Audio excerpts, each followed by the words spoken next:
Magmula nung dinirect niya ako, lagi ko siyang niloloko na, gawin mo akong best actor, ha?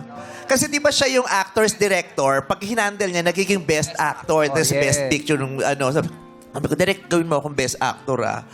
Tapos, kaya sobra akong thankful kay Direk Junana, pero nahihiya din ako sa kanya kasi sabi ko, hindi ko siya mapa-best director. Sabi ko, minamalas ka magmula nung na-handle mo ko. Sabi ko ganun. Kasi parang magmula nung hinandle mo ko, hindi nagbe-best picture yung ano, o nagbe-best director yung... Sabi ko, ano ka ba? Wala sa akin yun, sabi ni Direk Jun. Kahit hindi ako manalo, ang pinaka-trophy ko, pag nananalo yung artista ko. Thank you, Direk. Kaya, nung gabing yon, mas masaya sa akin si Direk Jun at saka si Nadine Lustre.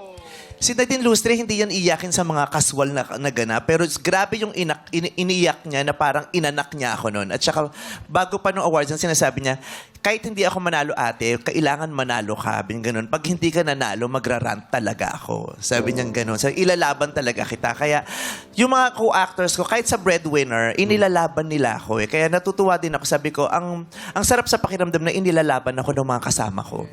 Yung gano'n, yung